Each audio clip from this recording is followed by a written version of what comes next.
Como dijo Manuel, espero que hayan tenido un buen fin de semana, y les deseo lo mejor para esta también.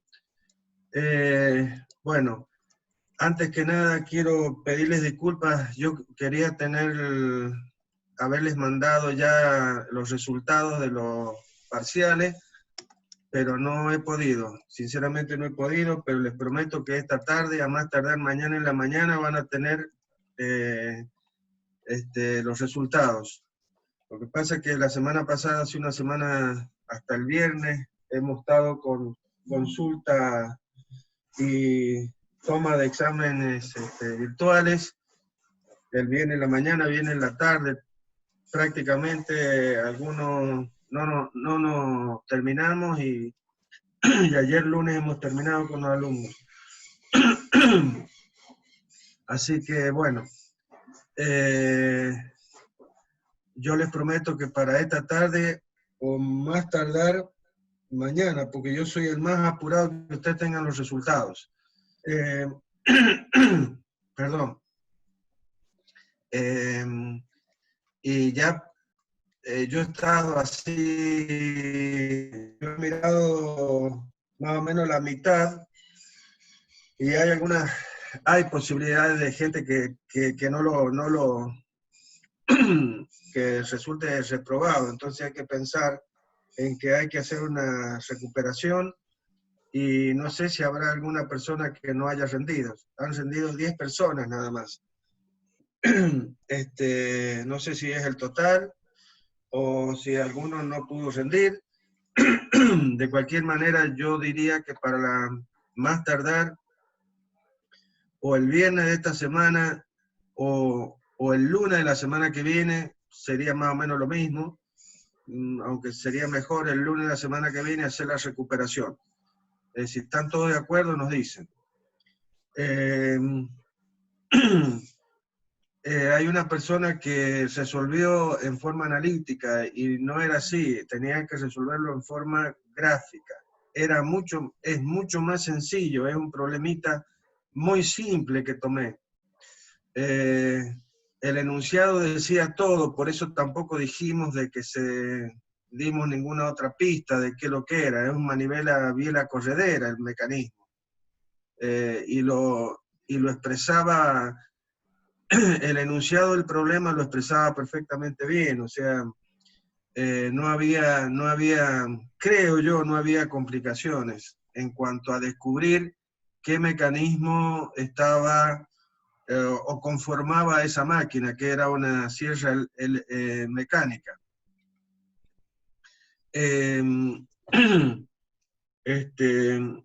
Lo que he visto en teoría estaba bien, salvo la última pregunta que ninguno me la ha contestado.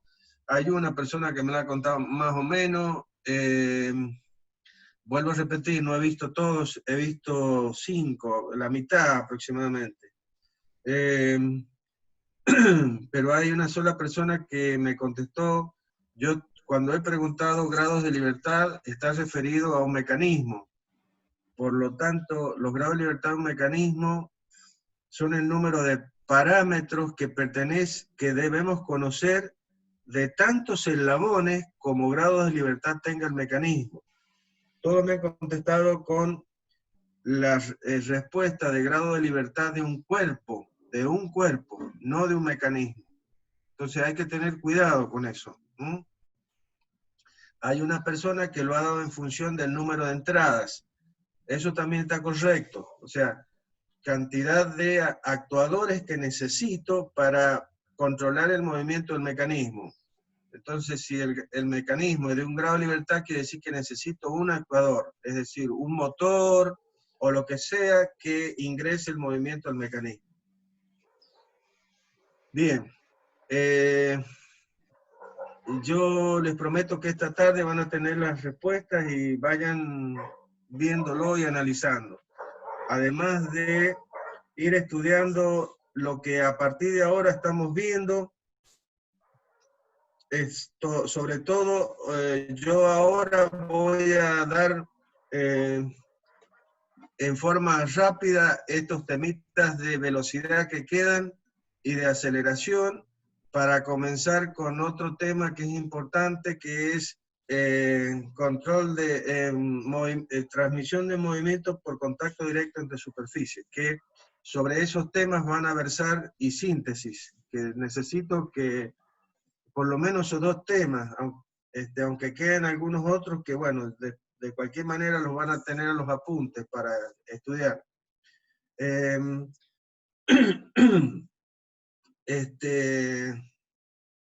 Pero a lo que iba es que el segundo parcial, que van a ser básicamente preguntas, vamos a hacer un cuestionario de preguntas sobre los temas que vamos a ver a partir de hoy, básicamente.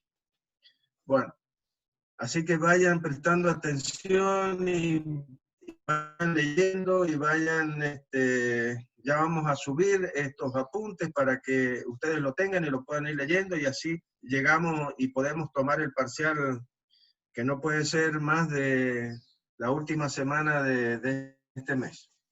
Bueno, siguiendo con velocidad, continuando, ya vimos todo lo que era, cómo se resolvía en forma gráfica, velocidades, para poder hacer el parcial. También vimos centros instantáneos, resolución de velocidades a través de los centros instantáneos, y nos quedaría básicamente en velocidad y en aceleración ver la forma analítica de encarar.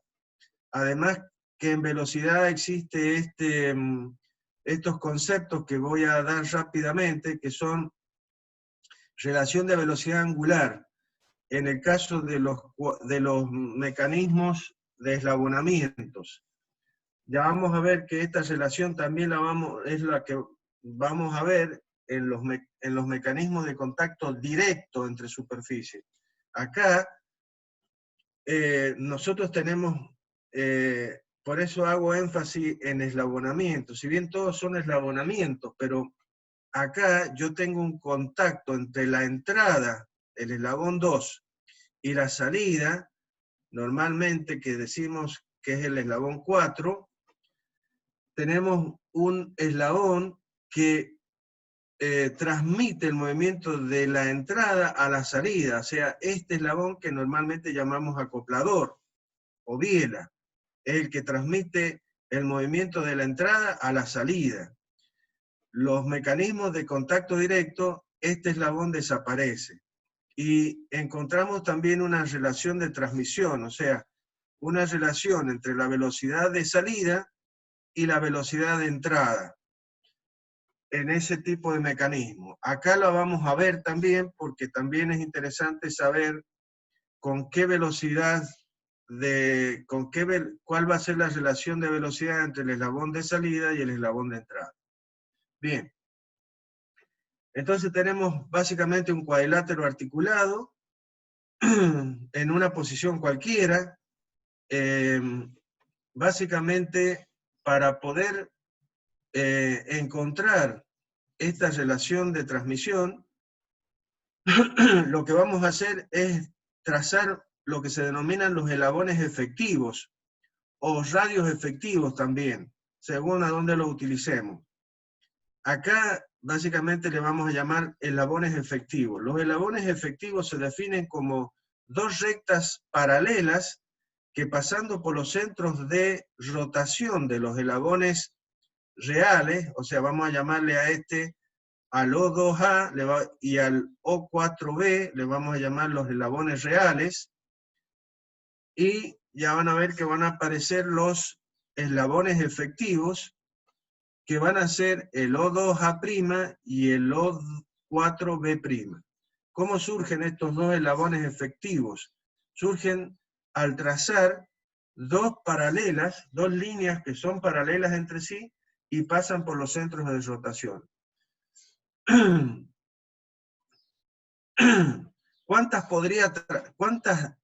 rectas paralelas entre sí que pasan por los centros de rotación podríamos trazar? Infinitas. Infinitas pares de rectas paralelas entre sí que pasan por O2 y O4.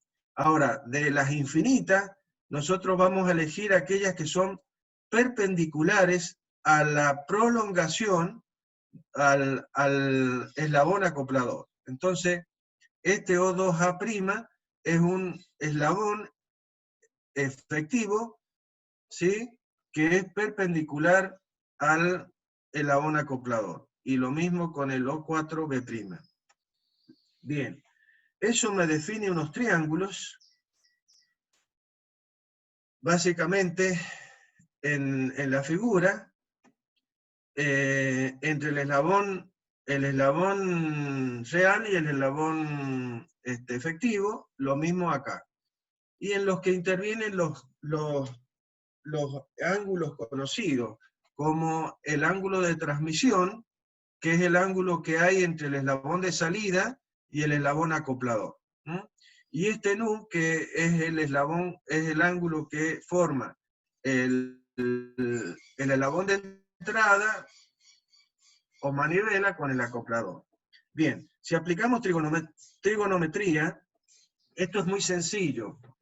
Voy a ir lo más rápidamente posible, tratando de anular mi forma de hablar, tratando de que ustedes vean todo, pero esto es muy simple. Entonces, voy a ir lo más rápidamente posible, por favor. Entonces, si aplican trigonometría y dicen el seno de este ángulo va a ser el cateto opuesto sobre la hipotenusa, por lo tanto van a intervenir los eslabones reales y los eslabones efectivos. Lo mismo para el seno de mu, o sea, para este ángulo, ¿sí?, vamos a tener también que de ahí seno de mu va a ser el cateto opuesto sobre la hipotenusa, por lo tanto vamos a poder colocar a los eslabones efectivos en función de los eslabones reales y los ángulos que se forman entre los ángulos. Bien, ahora la velocidad en este punto A es una velocidad que va a ser, como ya sabemos, la velocidad de este punto A va a ser una velocidad que va a ser perpendicular al eslabón correspondiente a O2 y va a ser perpendicular y va a tener el sentido de omega. Ahora, de esa velocidad que va a estar así perpendicular a este eslabón, ¿cuánto se va a transmitir al punto B? Y se va a transmitir solo la proyección de esta velocidad en la dirección del eslabón, básicamente, que es esta velocidad dA' que tenemos acá, que es perpendicular al eslabón efectivo correspondiente. Entonces, esa velocidad A' tiene que ser igual al omega 2 por el eslabón efectivo, básicamente. Ahora bien, esta velocidad es la que realmente se transmite al punto B. Entonces, en el punto B', voy a tener exactamente la misma velocidad. Entonces, BA' y BB' van a ser iguales. Eso me permite escribir esta igualdad. Es decir, la velocidad angular por el radio efectivo correspondiente tiene que ser igual a la velocidad omega 4 por el radio efectivo correspondiente. Entonces, esto me da una relación omega 4 sobre omega 2 que depende de los radios efectivos, O2A' y O4'. Fíjense que es una relación inversa de las velocidades angulares respecto de los radios correspondientes. Esto se va a mantener siempre, ya van a ver que va a pasar lo mismo en los otros mecanismos. Entonces, finalmente, estos son los radios efectivos, pero nosotros tenemos que los radios efectivos, según la trigonometría, son funciones de los radios efectivos y de los ángulos. Entonces, lo que hemos hecho directamente es reemplazar. Bien, y analizar esto. Entonces, la relación de velocidades angulares está en función de los radios efectivos y de estos ángulos, del ángulo de transmisión y del ángulo nu. Si nu vale 0, el seno de nu va a valer 0 y omega 4 va a ser 0. Es decir, si este ángulo es 0, entonces básicamente omega 4 va a ser 0. ¿Por qué? Porque si nu vale 0, quiere decir que estamos en la posición de colinealidad entre el eslabón 3 y el eslabón 2, que es una posición límite de agarrotamiento de este mecanismo. Entonces, la velocidad angular de este eslabón va a ser 0, porque ha llegado a su posición máxima, hacia la derecha. Cuando esto se está moviendo, este eslabón se va moviendo para allá, hasta que este viene para acá, supongamos, ¿sí? Hasta que este eslabón se alinea con este eslabón, es decir, se ponen colineales, y ese eslabón 4 llega a su máximo desplazamiento de rotación. Entonces su velocidad angular va a ser 0. Eso es lo que nos dice la ecuación. Esto es lo que nos dice esta ecuación. ¿Ah? Entonces, el eslabón 2 y 3 se ponen colineales extendidos, se llama, y estamos en una posición límite. También puede ser que este seno de nu sea 180, para la cual los eslabones 2 y 3 van a ser colineales traslapados. ¿Qué quiere decir? Que van a estar colineales, pero van a estar uno arriba del otro. Entonces, esa es otra posición límite de agarrotamiento. Bien. Si seno de mu vale 0, si mu vale 0, perdón, el seno de mu va a ser 0 y omega 4 va a ser infinito, que son los eslabones 3 y 4 en la posición límite, es decir, colineales extendidos. Es decir que si mu es 0, quiere decir que está en posición de agarrotamiento. Es decir, este eslabón es el 3 y el 4, están colineales. Están colineales.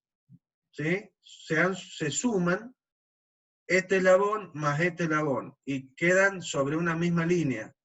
Es decir, que este eslabón va a estar para este lado. ¿Y qué va a suceder? Y que va a ser una posición de agarrotamiento. Una posición de agarrotamiento donde este eslabón dice que es infinito. ¿Qué quiere decir? Básicamente lo que está sucediendo es una singularidad. Así como está dibujando el ingeniero Manuel, es decir, estos dos eslabones, el balancín y el acoplador, están colineales. Entonces, si nosotros queremos hacer fuerza para sacarlo de esa posición, no vamos a poder, ¿no? Básicamente. Bien.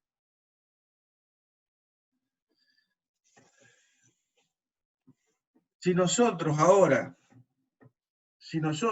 trazamos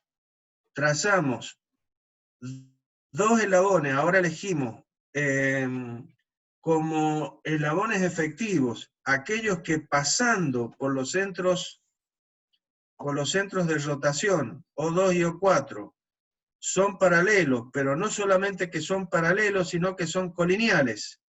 Es decir, son coincidentes ¿con quién? Con la línea de los centros. ¿Sí?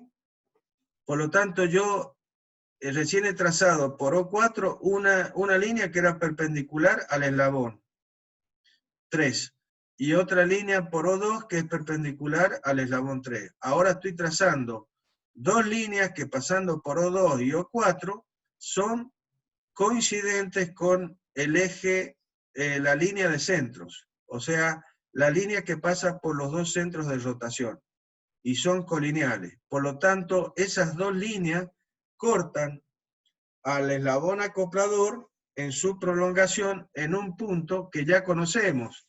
¿Quién es este punto que está acá? Según lo que habíamos trazado anteriormente, no voy a volver para atrás porque es perder mucho tiempo, pero ustedes si después vuelven, van a ver que este es el centro instantáneo de rotación, de los eslabones 2 y 4.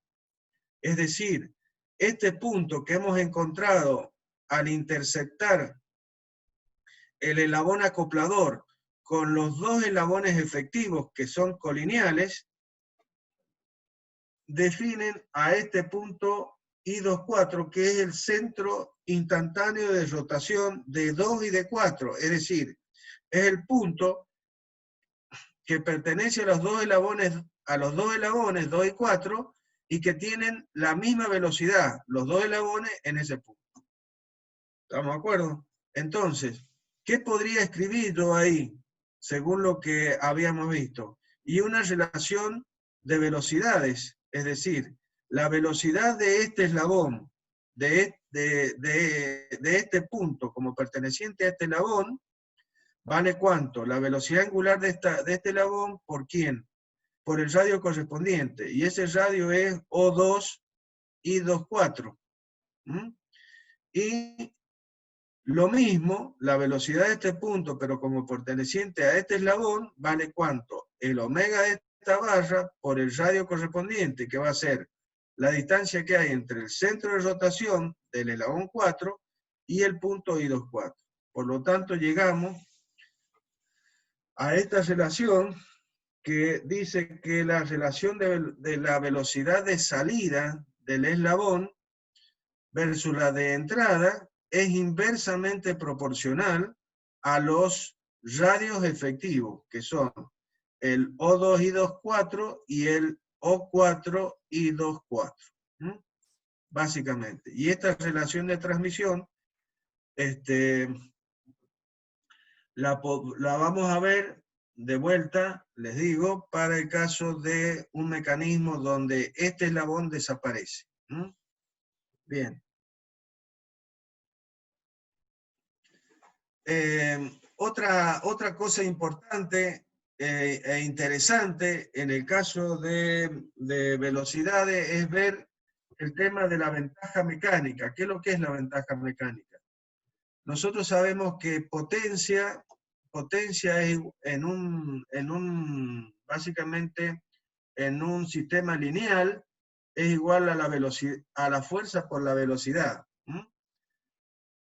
De cualquier manera, esta misma expresión para el caso de un sistema rotatorio, es decir, donde tenemos una pieza que está rotando, nos va a aparecer, en vez de fuerza, nos va a aparecer cupla, y en vez de velocidad lineal nos va a aparecer la velocidad angular. Por lo tanto, la potencia expresada en un sistema rotatorio va a ser igual a la cupla, T, cupla, torque, momento, son todos sinónimos. Cupla, torque, torca, momento, depende del libro que estemos leyendo, multiplicada por la velocidad angular. Ahora, la potencia de entrada básicamente es igual a la potencia de salida más las pérdidas que puedan suceder dentro del mecanismo. Entonces, potencia de entrada igual a potencia de salida más las pérdidas. Y la relación entre la potencia de salida y la potencia de entrada es la eficiencia. De cualquier manera, esto es nada más que un recordatorio para ustedes, pero vamos a